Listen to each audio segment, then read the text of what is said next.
All right, guys and gals, session 4 here. We're not going to do an in-class session because I realized with all the exams going on, all the extra assignments people are doing, I want to keep this simple, and I want to keep this class something that you can control on your own time, and everything will be due essentially the last day of exams, which my understanding is May 7th. So as long as you're turning in assignments and you get everything to me, we'll go from there. So I'll talk more about that in an email, but that's my goal for you for this.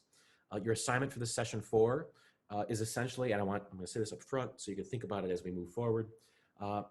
You're going to do essentially a playing project or a writing project about playing, where you take everything you've seen or learned about the oboe from the air embouchure reed exercises, which we'll finish up going over here and I'll send to you.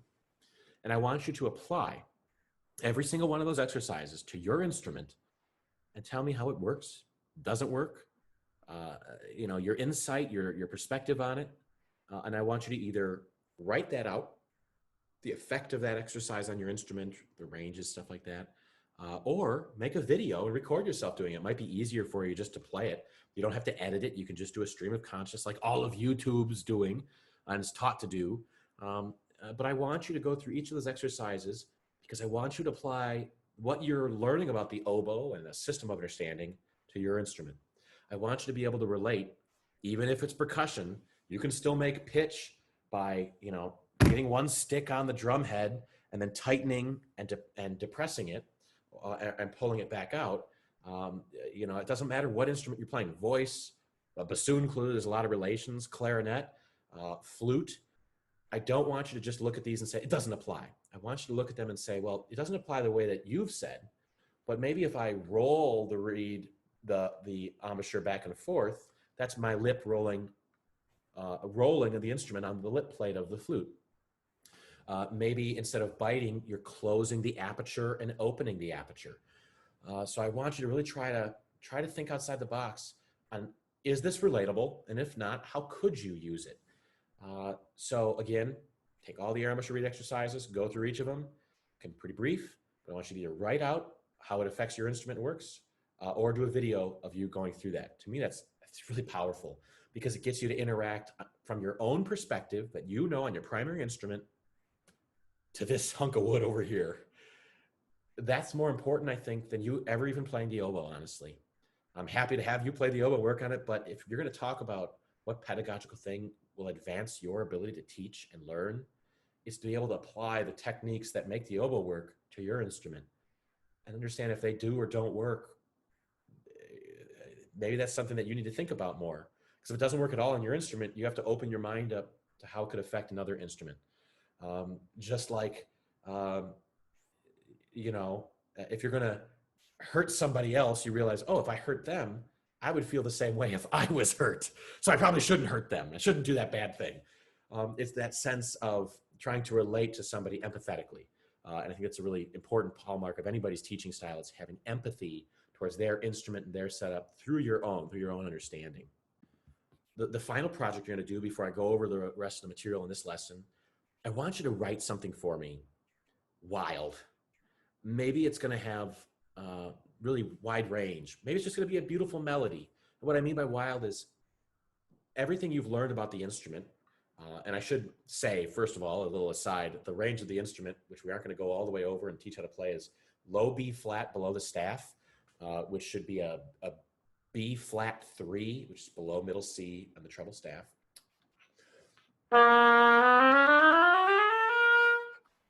That's B flat in the middle of the treble staff. That's B flat above the staff and treble staff.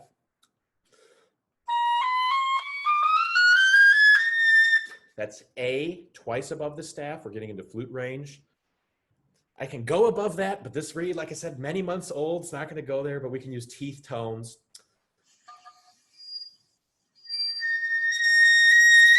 I'm going to get my next door neighbors really mad.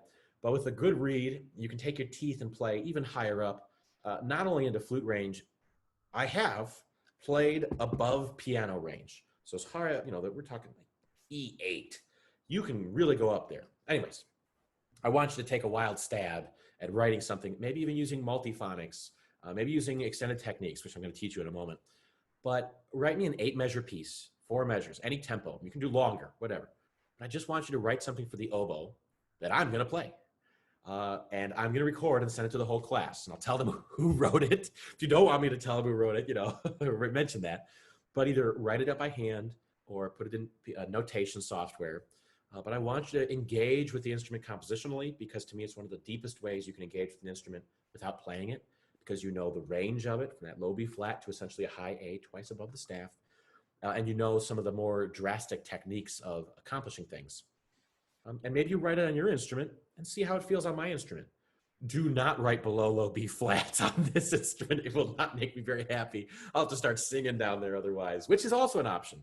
I should mention singing and playing and circular breathing, which I'll do. I can't remember if I do singing and playing, so just to get it out of the way, you can sing and play your instrument.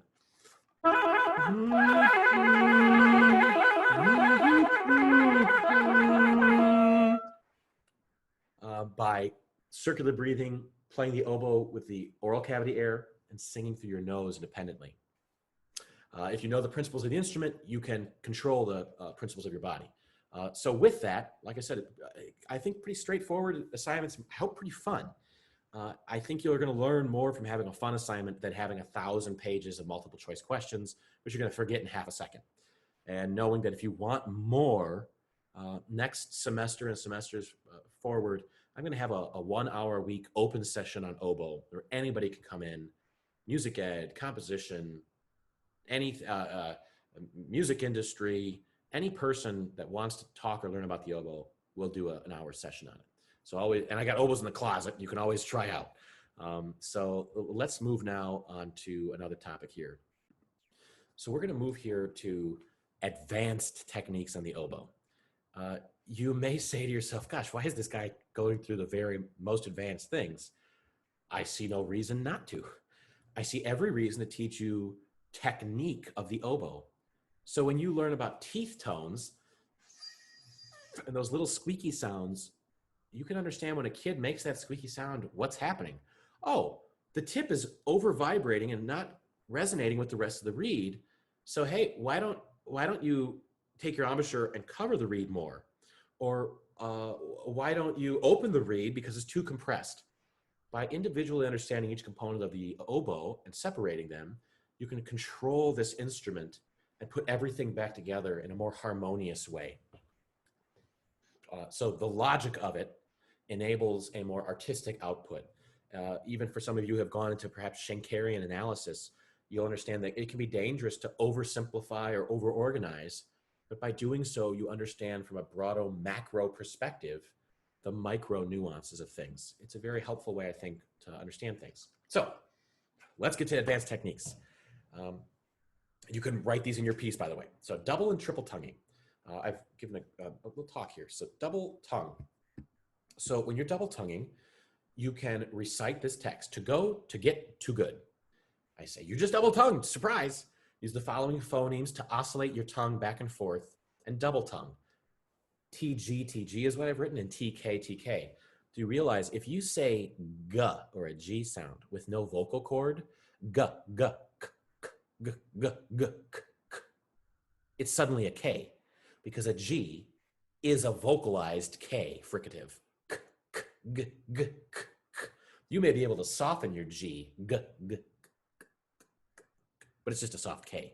So whether you're going to say tugga tugga or tucka tucka, it doesn't matter in the end, whatever works for you. But here we go. To go, to get, to good. And I noticed this thing I just said about the G and the K of fricatives. A fricative, this is an unvoiced fricative. No lungs. Just the compression of the air in your mouth and the tongue.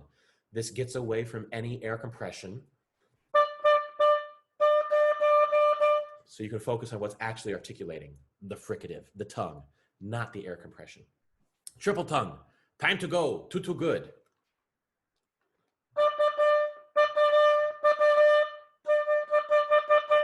The way that I've written this is a way to start your triple tonguing. Obviously, when you're triple tonguing, you're going to get into a pattern of tucka, ta, tucka, ta, tucka, which is a helpful phrasing. People do this differently, sometimes, perfectly fine. One of the things that can help in double tonguing or triple tonguing is using different patterns to help you see the small in a big way. Takatika, takatika, takatika, takatika. Takaratikara, takaratikara, takaratikara, takaratikara. By altering the syllables a little bit, you can get a easier way of playing.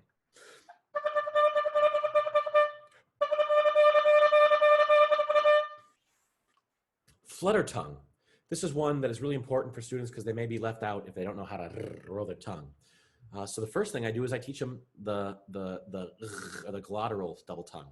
So I say, when saying the word Bach, kids love saying Bach. If you emphasize the glottal growl created on the play normally on the oboe and add this interference to the airstream to create a flutter tongue effect.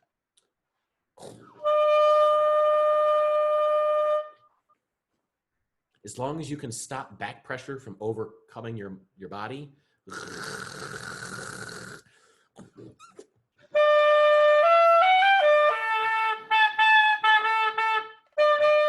I'm not super great at that one. I don't practice it very much. But it's something a lot of kids find really easy to do. But the next one's very difficult. The roll. Roll the tongue into the airstream of the reed. Basically, you press your tongue so that it oscillates with the flow of the air. To support the reed while rolling the tongue, this is slick, by the way, for an oboist especially. Lower the jaw and maintain the embouchure position to allow the lower lip more cushion. I know you got a lot of cushion. If your jaw's up, not very much cushion. Depress the reed into the cushion, allowing more stability for the reed while rolling the R. The player may need to allow air to escape the mouth.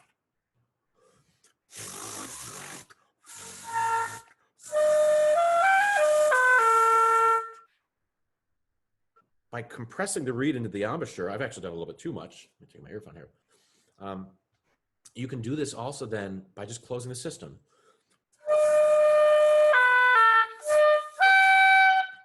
That may not sound perfect to you, but you ask an oboist to trip a flutter tongue and you're not going to hear a lot of great things. It's a lot easier to do when it's very loud.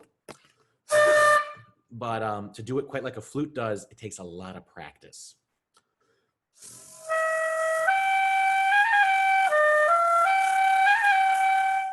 So you can do okay, but it's a lot easier to get some of that back pressure to blow over the reed. It's very helpful.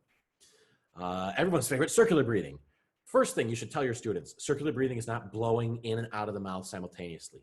An easier way to think of this would be called continuous tone technique. So first, air trapped in the mouth is used to vibrate the reed. Now I'm going to teach this in a very pedagogical way in a second, but I'm just going to introduce it first here. So air in the mouth. You can hear the air compression dissipating from my mouth air. Second, air is transferred through the nose to the lungs. So while you're doing that, you got to multitask. If you can put water in your mouth and spit it out while you breathe, you know you can circular breathe. Finally, third, before the mouth air is depleted, the lungs replenish the air supply to the reed in the mouth, completing the circular breath.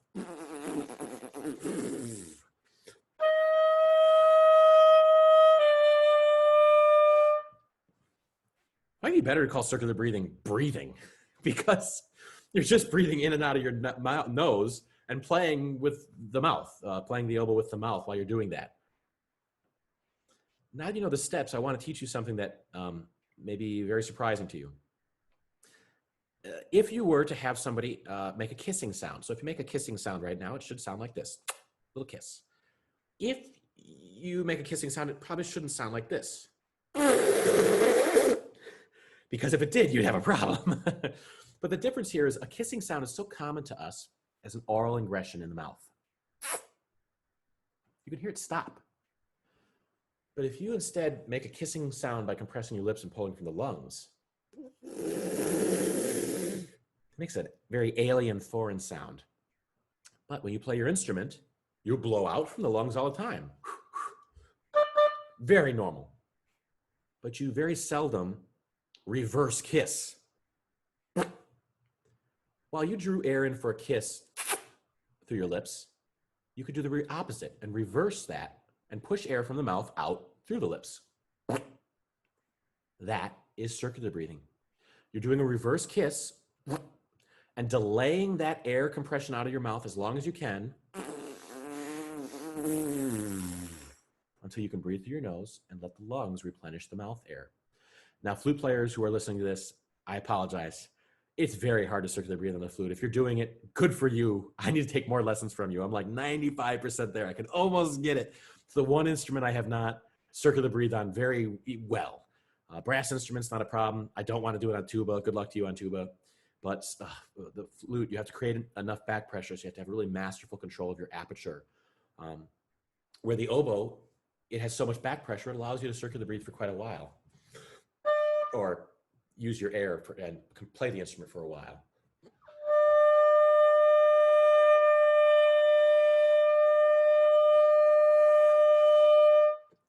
I am going to write an article on this next thing, but I do want to just mention you can articulate while you circular breathe.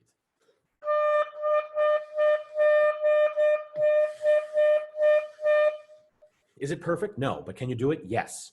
All you're doing is moving your tongue in your mouth while your air is compressing around that. And as I mentioned before about the singing thing, if you can circular breathe by playing the oboe with your mouth compression, you can sing out of your nose. A lot of people will sing into their instrument by playing their instrument, allowing the vocal cords to vibrate. But on the oboe, it sounds like you're dying. I don't like that. So I hum through my nose and I play the oboe.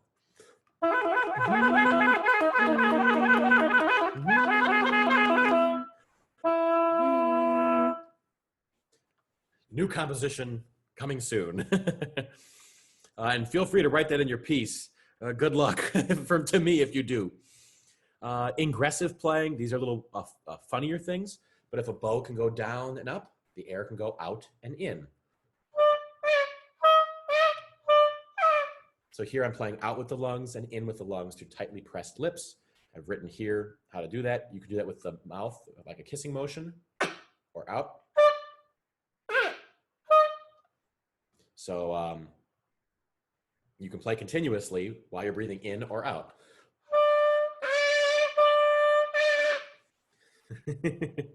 Altissimo notes, basically playing the teeth.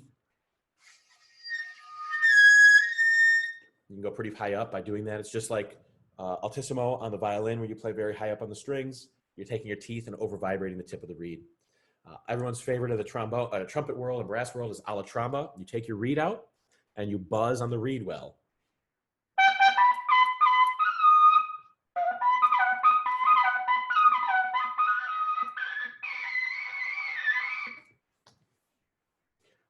This is quite a bit smaller than a trumpet mouthpiece, a cup. And so you basically are just jamming the reed gently, don't bust your teeth out, into a tightly pressed lip. And you're not trying to buzz, you're just placing it there. And with the pressed lips blowing against it with almost a smile, very much the opposite of what you're looking for on the oboe.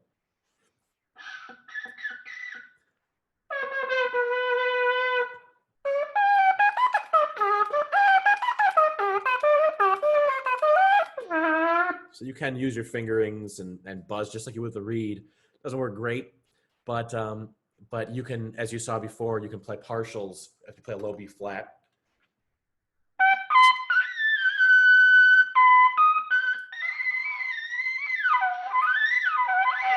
Side note, I can only play a high C on the trumpet, no other notes. After doing that for so long. But that's the end of my extended technique talk there. And what I'm going to give you here is a fingering chart from low B flat to high A with my fingerings on it, just so you can have for your students. There's a lot of fingering charts out there. I often have people ask me for my fingerings because theirs aren't working, and they use mine, and they're fine. So they'll be for professional oboe, but in general, they're really solid. You have written out your fingering chart from session 3, but I'm going to give you what I use, and if you ever want more resources on that, I can give that to you. So at this point, I've already gone over the 2 basic assignments, and I'll write them up for you, but you're going to have your all air embouchure reed exercises, oh gosh, what am I at to these days? 21, going over the instrument and writing them out. That's quite a bit of work. this is a very busy time, so I don't want to overstress you. And also I have that little composition that I'll write in there that I want you to do. Um, and I'm going to play you a few scales to kind of give you some more understanding of the range of the instrument.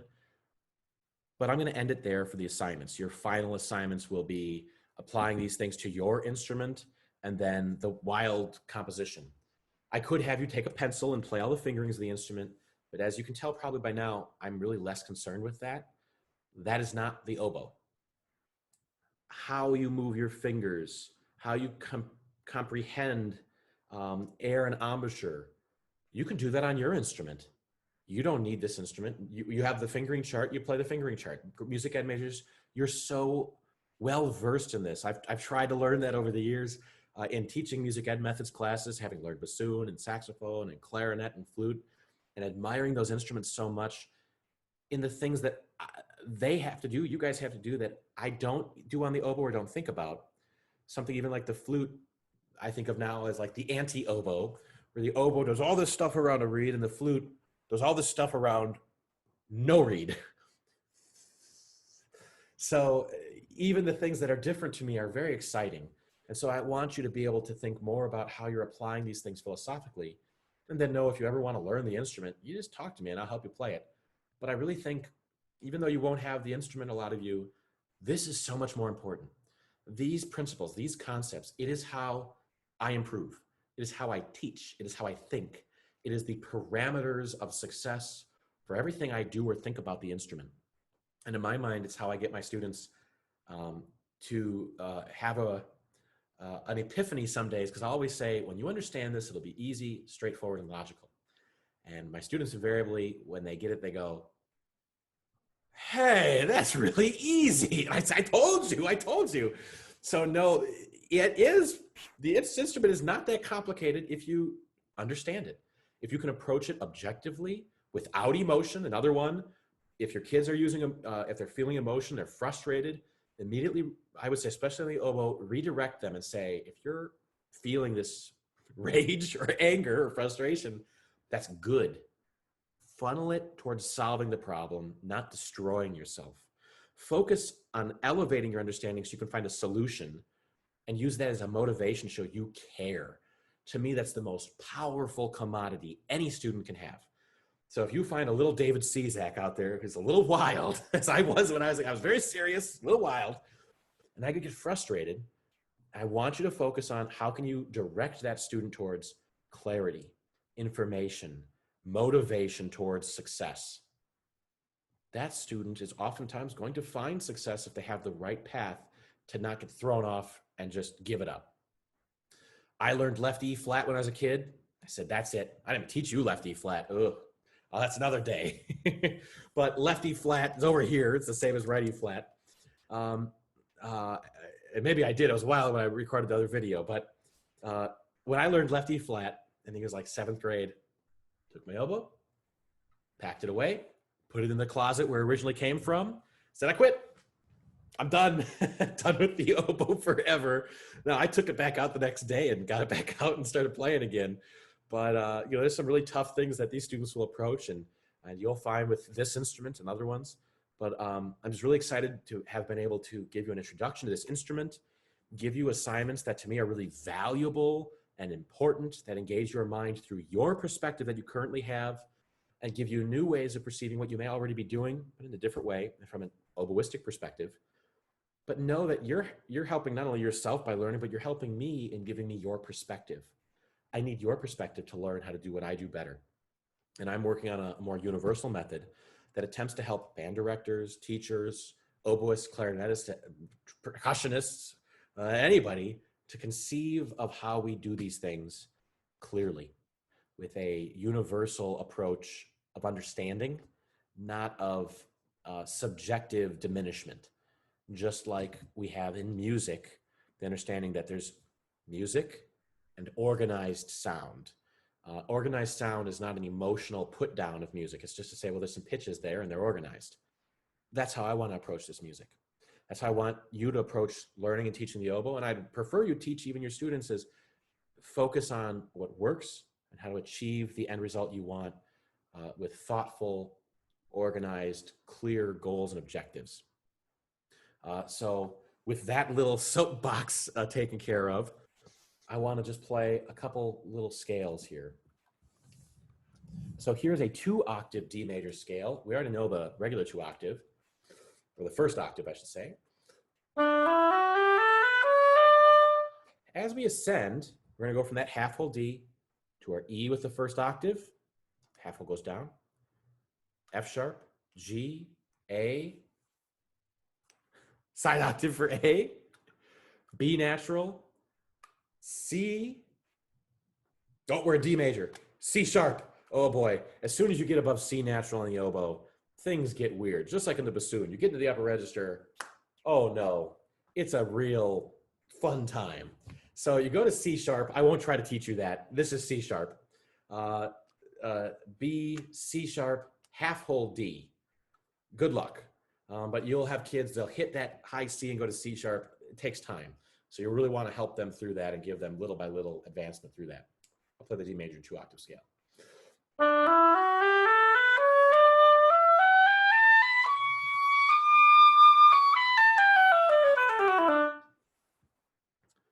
Quick note, when you have a student in the oboe playing the upper register, try to encourage them to do very little extra. You'll hear them press and push. It's no low note instrument that we trick into playing high. So tell them, hey, maybe try 10% extra air, 10% embouchure compression. Maybe if I don't give enough, it only takes a little bit to get it where you need to go. A major, we start to throw in our G sharp. A flat. And then an E flat major scale, which is what everybody in the band's going to want, is their B flat and E flat major scale.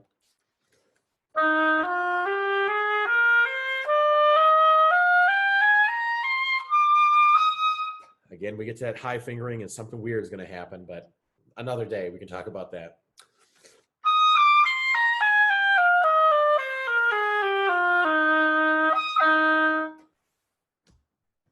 Just a few more scales, a few more things to know about the oboe.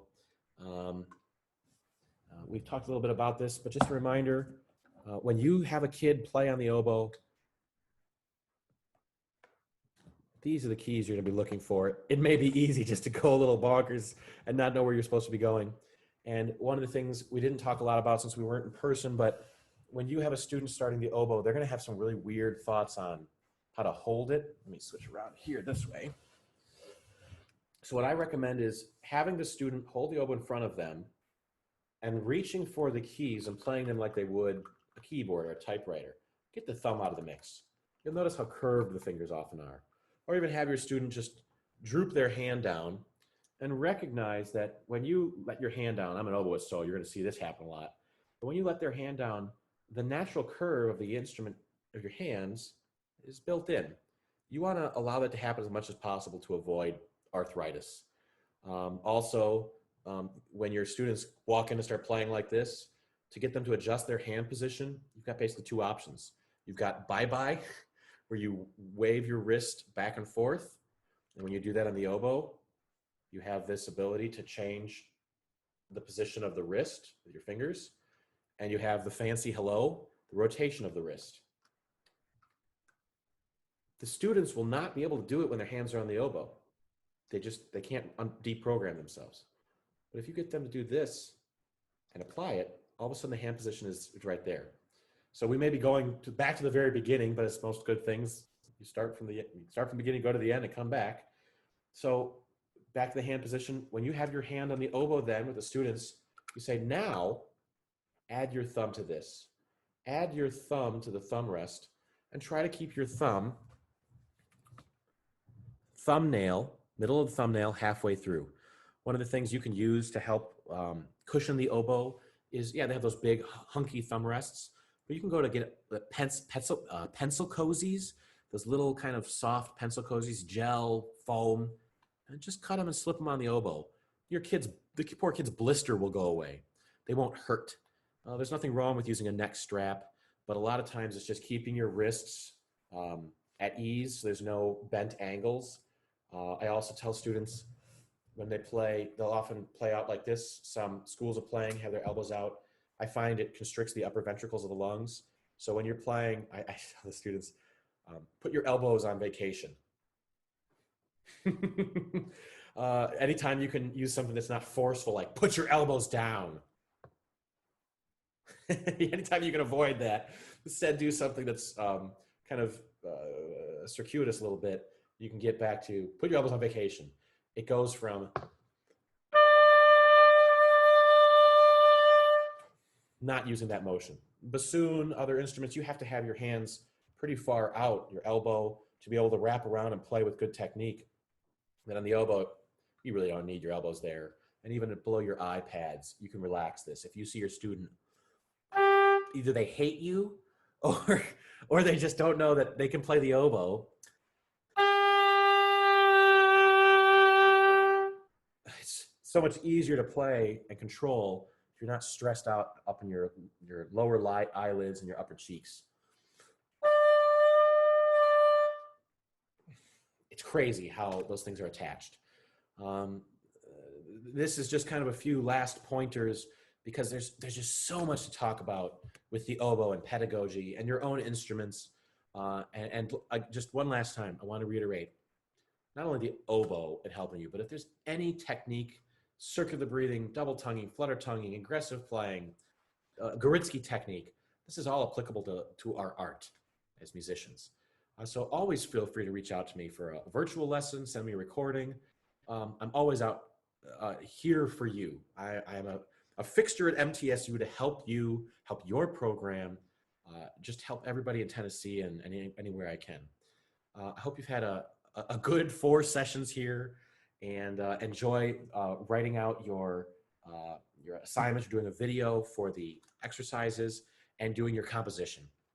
And if you want more, email me. I'll give you 1,000,000 more assignments. Happy to. But I want to give you something that's reasonable and doable in this amount of time. So thank you so much for engaging in this class. And I hope you've at least seen the enthusiasm I have to teach you guys and help you and help anybody. And I want you to have that enthusiasm. So when you see your oboists, you see opportunity and excitement and joy about this amazing instrument that is very challenging. And when you have the right setup, the right person to help, it's not complicated. It's just a little challenging, and that's okay. So I hope you have a great rest of your finals, and please feel free to reach out to me over the summer or next year, and I look forward to seeing you all in the future. Be well.